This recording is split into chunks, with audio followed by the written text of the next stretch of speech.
가나는 누가 주는가? 소나랑 몇 년 전 건설 현장에 참여한 적이 있었다.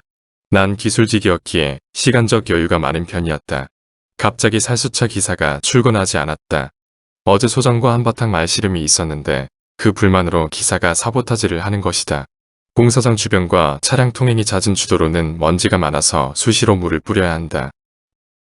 만약 단 하루라도 그 일을 게을리하면 곧바로 주민들의 항의가 빗발친다. 소음 분진 등의 환경 문제는 건설 현장 운영에 치명적인 타격을 줄 수 있다. 급한 김에 내가 직접 수차를 운행해야 했다. 살수차의 운전은 대단히 위험하다. 물탱크에 물을 가득 채우면 첫째 브레이크가 말을 잘 듣지 않는다. 내리막길에서는 브레이크 파열이 날 수 있다.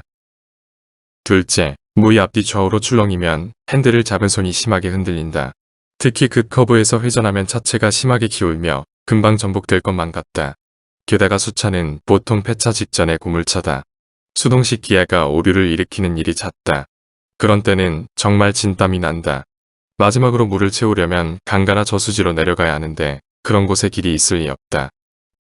생각 없이 진입했다가는 아예 오도 가도 못하는 신세가 된다. 그날 나는 강가로 진입하기 전에 길을 점검하고 있었다. 강가는 하루아침에도 지형이 변할 수 있기에 조심스러웠다. 차를 대기 좋은 장소에 빛바랜 텐트가 하나 설치되어 있었다.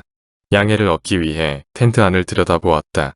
텐트 안에는 한 사내가 엎드려 자고 있었다. 뒤퀴한 냄새가 진동했다. 옷도 해지고 한없이 더러웠다. 노숙자였다.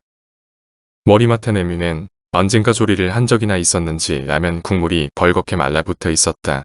내가 그를 깨워 양해를 구하자 그는 눈만 개슴츠레 뜨고 그러든지 말든지 상관없다는 듯 다시 엎어져 자버린다.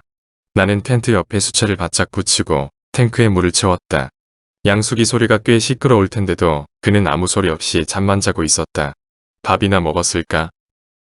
마침 차 안에 간식으로 받은 빵과 우유가 있었다. 나는 그의 잠을 방해한 미안함에 그를 깨워 간식을 권했다. 순간 그의 눈이 빛났다. 벌떡 일어나 앉더니 허겁지겁 빵과 우유를 먹어치웠다. 배가 무척 고팠나 보았다. 그는 고맙다고 연신 머리를 조아렸다. 나는 차를 몰고 강을 빠져나가며 백미러로 그를 볼 수 있었다. 그는 고마움을 표하기 위해 몇 걸음 차를 따라오기까지 했다. 나는 공사 현장에 물을 뿌리며 내내 그 노숙자 생각만 하였다. 사지가 멀쩡했는데 왜 그러고 있을까? 혹 교도소에서 막 출소하여 직장을 잡을 수 없었던 것일까? 아니면 성범죄자로 낙인이 찍혀 집에 돌아갈 수 없는 처지인가? 그는 내가 감히 상상하지 못할 잔혹한 흉악범일까? 나는 다음날 사무실 캐비닛 뒤에 방치된 오래된 라면 봉지를 주워 담았다. 기호에 따라 골라 먹고 남은 인기 없는 라면은 이러다 결국 유통기한이 지나 쓰레기통에 버려질 것이었다. 다시 수차를 몰고 강가에 갔다. 그는 텐트 안에는 없었다. 내가 이곳저곳을 둘러보며 그를 찾아 헤매고 있을 때 그가 갈대속 사이에서 불쑥 튀어나왔다. 세수했는지 의외로 얼굴이 말쑥했다. 험상궂은 얼굴은 아니었다. 40대 중반으로 보였다. 나는 내심 반가웠으나 밖으로 표정을 드러내진 않았다. 외관으로 사람을 파악할 수는 없었기 때문이다. 나는 말없이 가져온 라면을 그에게 내밀었다. 그는 만면에 웃음을 띠며 처음으로 말을 했다. 고맙습니다. 벙어리는 아니었다. 혹시 귀는? 나는 불어 밤에 춥지 않으냐고 물었다. 그는 몸을 움츠리며 춥다는 몸짓을 보였다. 귀머거리도 아니었다. 다음 날도 살수차 기사는 출근하지 않았다. 당장 기사를 구할까도 생각했으나 며칠만 기다려보기로 했다. 그보다도 그 노숙자가 못내 궁금했다. 장애가 있는 것도 아니고 사지도 멀쩡한데 왜 그러고 있는 걸까? 나는 근로자 숙소 창고에서 때같이 든 침구를 꺼냈다. 건설 현장의 작업자들은 걸핏하면 떠나버리고 새로운 작업자로 채워진다. 새로운 작업자에겐 새로 산 침구를 제공해야 만족한다. 물론 오래된 침구를 세탁해서 다시 제공할 수도 있지만 그렇게 챙기는 사람은 없다. 결국 공사가 끝나면 비싼 폐기물 값을 치르고 버려야 할 것들이다. 나는 침구를 챙겨 싣고 다시 강가로 나갔다. 그는 텐트 안에서 쭈그리고 앉아 무엇인가를 하고 있었다. 내가 침구를 텐트 안에 밀어넣자 그는 반색하며 일어섰다. 그의 손에는 낚싯바늘이 쥐어져 있었다. 아, 낚시하시는구나. 내가 그렇게 말하자 그는 쑥스러운 듯 머리를 긁었다. 형씨, 그럴 게 아니라 우리 공사 현장에서 일해볼 생각은 없어. 주민등록증은 있어. 그가 가방에서 뒤적뒤적 주민등록증을 찾아 보여주었다. 그럼 됐어. 마치 신호수가 한 명 필요한데 같이 일을 해봅시다. 그러나 뜻밖의 그는 머리를 절레절레 흔들었다. 나는 한참 동안 땀을 흘리며 그를 설득했다. 다행스럽게도 다음날 일찍 그 노숙자가 현장 사무실로 찾아왔다. 나는 그를 공사장 입구에서 차량을 통제하도록 했다. 그곳은 공사 차량과 지나가는 일반 차량이 자주 얽혀 주민들이 불편을 호소하는 장소였다. 나는 근무 중 주의사항과 교통을 통제하는 방법을 세세히 가르쳐주고 직접 시연시키며 열렬히 교육했다.